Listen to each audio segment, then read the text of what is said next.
Hello friends, आप सभी कैसे हैं। मैं उम्मीद करता हूँ सभी ठीक होंगे। सो यहाँ फ्रेंड्स हम डिस्कस करने वाले एक important in terms of this books management system plugin जो लेआउट हमने क्रिएट किया है, that is add book layout. उसके सारे फील्ड्स को यूज़ करके, डेटा को यूज़ करके हम क्रिएट करने वाले हैं अपने बुक्स रिकॉर्ड। सो ये वीडियो काफ़ी इंपॉर्टेंट और इंटरेस्टिंग होने वाला है। उससे पहले छोटी सी रिक्वेस्ट है, अगर आप इस चैनल पर नए हो, सब्सक्राइब नहीं किया है, फटाफट चैनल को सब्सक्राइब कर दीजिए। आपके सब्सक्राइब से मुझे प्यार और चैनल को सपोर्ट मिलता है। तो यहाँ पर हम देखने वाले हैं अपने first concept to save our form data inside database. चलते हैं ब्राउज़र पे। यहाँ फ्रेंड्स हमारे पास जो फॉर्म है ये ऑलमोस्ट कंप्लीट हो चुका है in terms of validation, in terms of layout as well as data. अब क्या करना है, जब हम सारे डेटा उसको फिल कर लेंगे, सबमिट करेंगे, आफ्टर सबमिशन हमें सेव करना है अपने इस टेबल के अंदर। चलिए स्टार्ट करते हैं। सो WP content plugins books management system और हम जाने वाले लेआउट्स के ऊपर add-book.php। अब यहाँ फ्रेंड्स सबसे पहले इस लेआउट में हम पास करने वाले इस एक्शन URL को, ताकि जो फॉर्म का डेटा है सक्सेसफुली यहाँ सबमिट कर पाएँ और आफ्टर सबमिशन हम उसे एक्सेस कर सकें। सो एडमिन URL को मीन्स एक्शन URL को स्पेसिफाई करने के लिए हम अपने इसी URL को स्पेसिफाई करेंगे जहाँ हमने इस लेआउट को ओपन किया है। तो सिंपल हम इसे कॉपी कर लेते हैं, या कॉपी करने के पहले यहाँ फ्रेंड्स इसे हम रिमूव करेंगे और हम यूज़ करने वाले हैं एक वर्डप्रेस फंक्शन को, that is echo admin URL। Save करने के बाद देखते हैं आखिरकार आया क्या हमारे पास। रिलोड कर लेंगे, इंस्पेक्ट करके देखते हैं तो it will B project URL wp-admin। तो यहाँ तक हमने URL को गेट कर लिया। अब क्या करना है, इसे इंक्लूड करना है, तो हम इसे कॉपी कर लेते हैं। कॉपी करने के बाद सिंगल कोट्स के अंदर हम इसे पुट कर देंगे। दोबारा से रिलोड करते हैं तो हम देख पाएंगे admin.php page equals to book system. अब क्या करना है, अब जब भी हम फॉर्म को फिल करेंगे, सबमिट करेंगे, तो ये सबमिट होने वाला है हमारे इसी URL पे।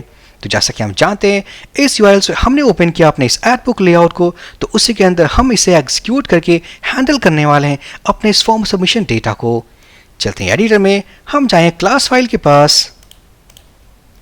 सो यहाँ पर अगर हम स्क्रॉल करें, स्क्रॉल करने के बाद चलते हैं अपने इस BMS एड बुक हैंडलर।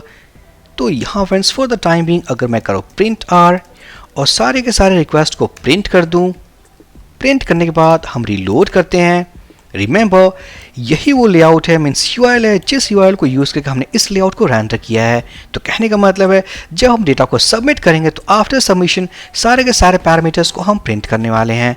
तो यहाँ पर मैं क्या करने वाला हूँ, let's say book 1 author 1, let's say price equals to 100। एक अपलोड कवर इमेज हम इसे कर लेते हैं सेलेक्ट।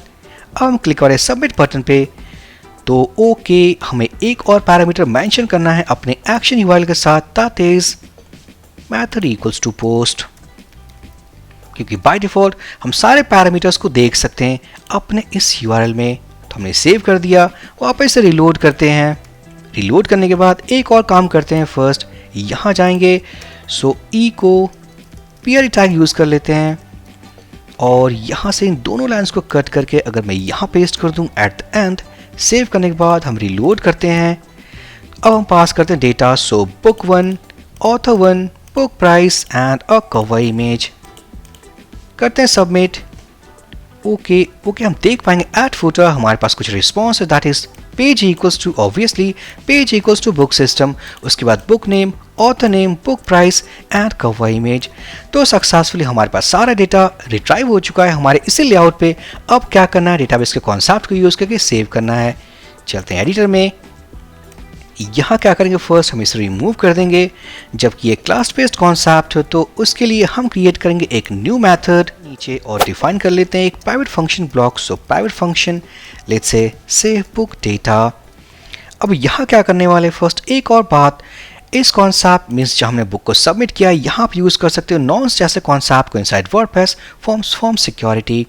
सो जैसा कि फ्रेंड हमारे इस वीडियो का जो प्लेलिस्ट का टाइटल है या जो कह सकते हैं स्लाइड है, वहाँ मैंने एक कोर्स को मेंशन किया है, that is WordPress plugin development. उस वाले कोर्स में हमने सारी चीज़ों को देखा है, सारे बेसिक्स कॉन्सेप्ट को देखा है, जिसे यूज़ करके हम क्रिएट कर सकते हैं एक सिक्योर प्लगइन। तो यहाँ पर टाइम सेव करने के लिए नॉन्स के कॉन्सेप्ट को यूज़ नहीं करूँगा, बट इस कॉन्सेप्ट को सीखना काफ़ी ज़्यादा ज़रूरी है जो आप उस प्लेलिस्ट में देख सकते हो और सीख सकते हो। तो यहाँ पर मैं जाने वाला हूँ यहाँ पर, सो इफ each set हम करने वाले हैं रिक्वेस्ट और रिक्वेस्ट के अंदर सबसे पहले हम ये चेक करेंगे, यहाँ इस बटन के पास एक नेम एट्रीब्यूट हम ऐड कर लेते हैं। सो btn underscore let's say form underscore submit, हम इसे कॉपी कर लेंगे। कॉपी करने के बाद हम यहाँ इसे यूज़ कर लेते हैं। साथ ही साथ हम ये भी चेक कर लेंगे क्या इस फॉर्म को हमने सबमिट किया using post request type. So $_server हम यूज़ करेंगे request method equals to post. तो कहने का मतलब है जिस फॉर्म को हमने सबमिट किया है क्या वो सबमिट हुआ है पोस्ट रिक्वेस्ट को यूज़ करके, और साथ ही साथ क्या उन वैल्यूज़ के अंदर जो वैल्यूज़ को हमने सबमिट किया है वहाँ क्या ये वैल्यूज़ अवेलेबल है, that is btn form submit, it means form has been submitted. अब हम जाएंगे यहाँ पर और सारे के सारे फॉर्म डेटा को रिट्राइव करते हैं। सो एक और बार प्रिंट कर लेते हैं हम। So echo pre tag print r request save कर देंगे। इस फंक्शन को हम कॉल कर लेते हैं। कॉल करने के लिए हम जाएंगे इस मेथड के अंदर at the end, so this keyword and method name. Save करने के बाद हम ब्राउज़र को रीलोड करते हैं। अभी फिलहाल हमारे पास कोई आउटपुट नहीं है, बट फिल करते हैं। So book 1, author 1, book price and a cover image, submit. तो हम देख पाएंगे सारे के सारे डेटा को। अब क्या करना है, चलते हैं अपने उस मेथड के अंदर। सबसे पहले डेटा को सैनिटाइज करेंगे। सो सैनिटाइज कॉन्सेप्ट हियर, यहाँ यूज़ करने वाला हूँ मैं नेम, जैसे कि बुक नेम चाहिए। So book name equals to, हमारे पास वर्डप्रेस फंक्शन है to sanitize all the data. So sanitize text field, और यहाँ पर जैसा कि हम जानते हैं टेक्स्ट वैल्यू को रीड करने वाले हैं यूजिंग इट्स नेम एट्रीब्यूट। तो हमारे पास जो नेम एट्रीब्यूट है दैट इज़ बुक नेम, हम इसे कॉपी कर लेंगे और पेस्ट कर देंगे। इसी तरीके से अगर मैं कॉपी कर लूँ 3 मोर टाइम्स या कह ले 4 मोर टाइम्स, नेक्स्ट है हमारे पास बुक ऑथर, देन है हमारे पास book price and finally book cover image. अब उन्हीं पैरामीटर्स के अकॉर्डिंग नेम एट्रीब्यूट को चेंज कर देते हैं। सो ऑथर नेम, देन है हमारे पास price, so book price and finally upload cover image, जिसे हमने स्टोर किया है अपने रीड ओनली टेक्स्ट बॉक्स में। हम इसे कॉपी कर लेते हैं और पेस्ट कर देंगे। अब यहाँ पर इस ब्लॉक के अंदर हम क्या करने वाले हैं, लोड अपने ग्लोबल डेटाबेस ऑब्जेक्ट को, ताकि हम कॉल करेंगे इंसर्ट मेथड को। सो wpdb, उससे पहले इंसर्ट डेटा, wpdb ऑब्जेक्ट हम कॉल करेंगे इंसर्ट मेथड। यहाँ फर्स्ट पैरामीटर हमें पास करना है table name. So table name will be wp underscore books system, then pass करेंगे एक एरे। इस एरे में पास करना है इंसर्ट डेटा। सो यहाँ फ्रेंड्स मैंने स्टैटिक तरीके से पास किया प्रीफिक्स, हम क्या करते हैं प्रीफिक्स को गेट कर लेते हैं। So table prefix equals to wpdb and prefix property. So मेरे केस के लिए रिटर्न करने वाला है wp अंडरस्कोर, हम इसे कॉपी कर लेंगे। कॉपी करने के बाद इसे रिमूव कर देते हैं और विद इन कर्ली पेयर्स हम इस वेरिएबल को यूज़ कर लेंगे। अब इस एरे में हमें पास करना है इंसर्ट डेटा। सो टेबल में डेटा क्रिएट करने के लिए हमें चाहिए name, author, profile image and book price. So एक एक करके सारे कॉलम्स को हम मेंशन करने वाले हैं यहाँ पर इस एरे के अंदर। सो नेम, ऑथर, देन है हमारे पास book price and the final parameter it will profile image. हम इसे कॉपी कर लेंगे और पेस्ट कर देंगे। अब यहाँ पास करना है वैल्यू। सो नेम के लिए मैं यूज़ करने वाला हूँ book name, so it will be book name, then होने वाला है बुक ऑथर, उसके बाद है book price and finally it will be book image. So successfully सारे पैरामीटर्स हमने मेंशन कर दिया और बाइंड कर दिया है। सो आफ्टर इंसर्शन अब होने वाला क्या है, हमारे पास एक रिटर्न आईडी आएगा। कहने का मतलब है जैसा कि हम जानते हैं स्टेबल स्ट्रक्चर के अकॉर्डिंग हमारे पास एक आईडी है दैट इज प्राइमरी की and auto increment. So insert होने के बाद एक आईडी जनरेट होने वाली है that is auto generated ID for this ID column. तो हम इसे गेट करेंगे। तो यहाँ पर अगर हम कह लें book ID equals to wpdb arrow operator and insert ID, अगर इस आईडी की वैल्यू ग्रेटर देन 0 होगी तो इसका मतलब जो बुक है वो क्रिएट हो चुका है, अदरवाइज हमारे पास कोई एरर होने वाला है। तो यहाँ पर एरर मैसेजेस या कह लें सक्सेस मैसेज को हैंडल करने के लिए हम क्या करने वाले हैं, कुछ वेरिएबल्स को डिफाइन इस क्लास के अंदर। So private let's say message, initial value इसका ब्लैंक होने वाला है। अब हम इसी वेरिएबल को यूज़ करेंगे अपने मैसेजेस को स्टोर करने के लिए। सो यहाँ होने वाला अगर सेव हो चुका है data, so this message equals to successfully book has been created. Otherwise, in case of any error, हम स्टोर करेंगे error message को, so this message equals to failed to create book. अब हम सेव कर देते हैं। सेव करने के बाद वापस से हम जाएंगे अपने इसी मेथड के अंदर, क्योंकि फ्रेंड्स इस मेथड को हमने कॉल किया इसी ब्लॉक के अंदर, तो यहाँ पर इस ब्लॉक को हम कट करके पेस्ट करने वाले हैं एट टॉप हियर। तो हमारे पास इस लेआउट को रेंडर करने के पहले हमारे पास एक वेरिएबल होने वाला है, दैट इज दिस मैसेज। तो कहने का मतलब है जब फॉर्म को इनिशियली हमने लोड किया यूजिंग गेट रिक्वेस्ट, सेव किया, सबमिट किया, तो होने वाला हिट हमारा ये मेथड। इस मेथड में डेटा या तो सेव होगा या नहीं होगा, बट दोनों केसेस में हमारे पास आने वाला है एक मैसेज। अब मैसेज को हमने गेट कर लिया अपने इस मेथड के अंदर सक्सेसफुली। हम उस वेरिएबल को एक्सेस कर सकते हैं अपने इस लेआउट पे भी, और हम क्या कर सकते हैं, let's say so response equals to this message. So initially जैसा कि हम जानते हैं यूजिंग गेट रिक्वेस्ट टाइप, जब फर्स्ट टाइम फॉर्म लोड होगा, सो इसका जो ब्लैंक वैल्यू हमने इनिशियलाइज किया it will be stored inside this variable. तो इस वेरिएबल को जब हम एक्सेस करेंगे अपने इस लेआउट में, तो फर्स्ट टाइम होने वाला है blank value, but after form submit जो हम हिट करेंगे यूजिंग पोस्ट रिक्वेस्ट टाइप, तो इस वेरिएबल के अंदर या तो होगा हमारा ये सक्सेस मैसेज या फेल्ड मैसेज। तो सक्सेसफुली चलते हैं अपने इस लेआउट के ऊपर, दैट इज add-book.php। अब यहाँ friends after this h1 tag अगर हम प्रिंट कर दें इस वैल्यू को, सो इको मैसेज। सेव करने के बाद चलते हैं ब्राउजर पे, उससे पहले अगर हम रैप कर दें with in paragraph tag, save करने के बाद चलते हैं ब्राउजर पे, रीलोड करते हैं, तो इनिशियली जो पैराग्राफ टैग हमने डिफाइन किया है इट इज ब्लैंक।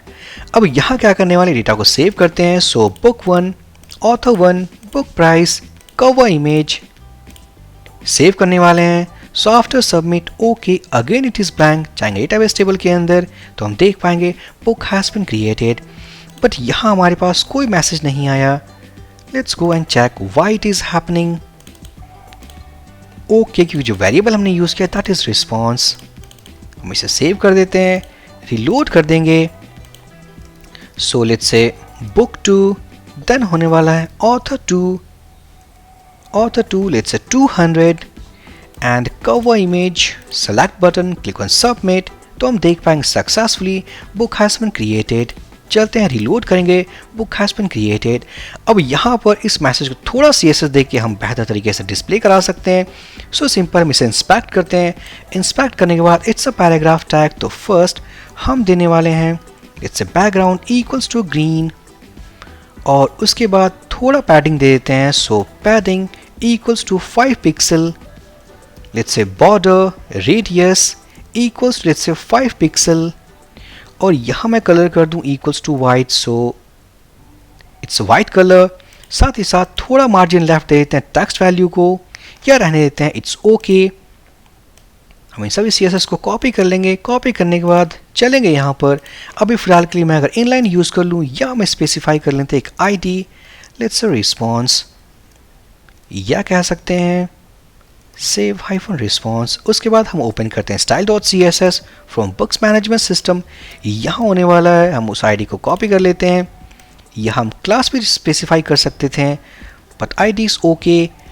और यहाँ पर इसके अंदर इन सारे CSS को हम पेस्ट कर देंगे, कॉपी कर लेते हैं, पेस्ट कर देंगे। सेव करने के बाद चलते हैं ब्राउजर पे, एक और बार टेस्टिंग कर लेते हैं। सो रीलोड करने के बाद इनिशियली हम देख पाएंगे हमारे पास green colour appearing without any message.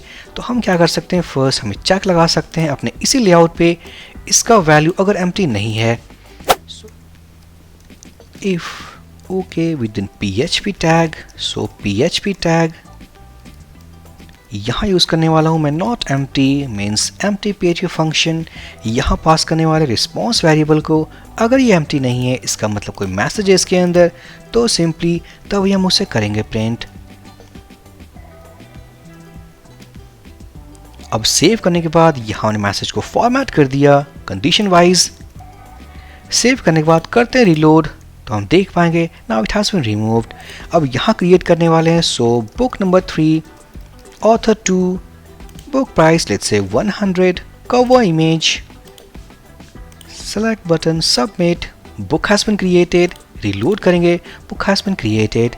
अगर हम reload करें तो हम देख पाएंगे it has been removed so successfully. यहाँ फ्रेंड हमने एक प्लगइन की एक साइट को कंप्लीट कर लिया है, that is all about add book function.